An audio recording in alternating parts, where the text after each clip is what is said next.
नमस्कार। आजको सामाजिक ज्ञान कक्षामा यहाँहरूलाई स्वागत छ।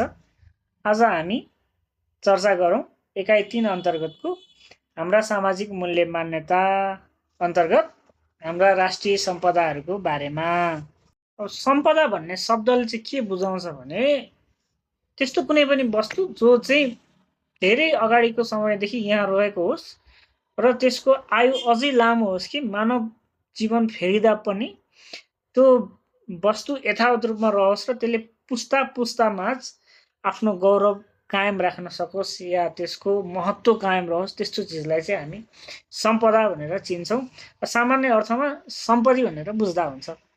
राष्ट्रिय सम्पदाभित्र किताबमा चाहिँ के राखेको छ भन्दाखेरि हाम्रो पहाड, नदी, नाला, खोला, प्रकृति अनि हाम्रो धार्मिक सांस्कृतिक रीतिरिवाजहरू र योसँग जोडिएका मठ, मन्दिर, गुम्बा, चैत्यहरू जसले चाहिँ हामीलाई पर्यटन प्रवर्धन गरेर आम्दानी गर्न पनि सहयोग पुर्याउने हुन्छ। अब त्यसको बारेमा एक एक रूपमा चाहिँ हामी डिटेलमा तल जान्छौँ है। त के राखिदिएको रहेछ त्यो चाहिँ हामीले बुझ्नुपर्ने हुन्छ। नेपालमा चाहिँ अब धेरै सम्पदाहरू छन् होइन। हाम्रो देश सानो भइकन पनि सम्पदामा चाहिँ धेरै धनी छ।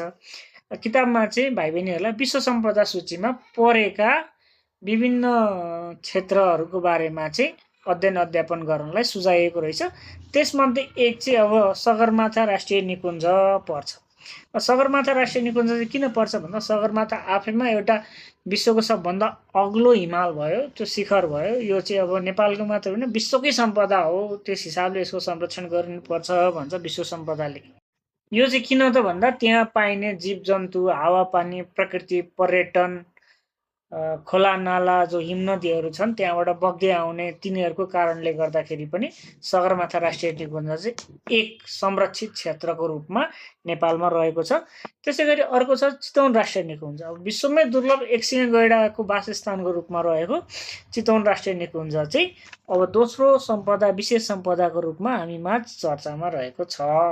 अब यहाँ चाहिँ पाटेबाघ पाइन्छ र साल जो महत्त्वपूर्ण वनस्पतिको रूपमा हेरिन्छ, जसलाई अग्राफ पनि भनिन्छ, त्यो चितवन राष्ट्रिय निकुञ्जमा प्रशस्त रहेको छ। त्यसैले पनि यसको संरक्षण गरिनुपर्छ भन्छ विश्व सम्पदा सूचीकरण विभागले।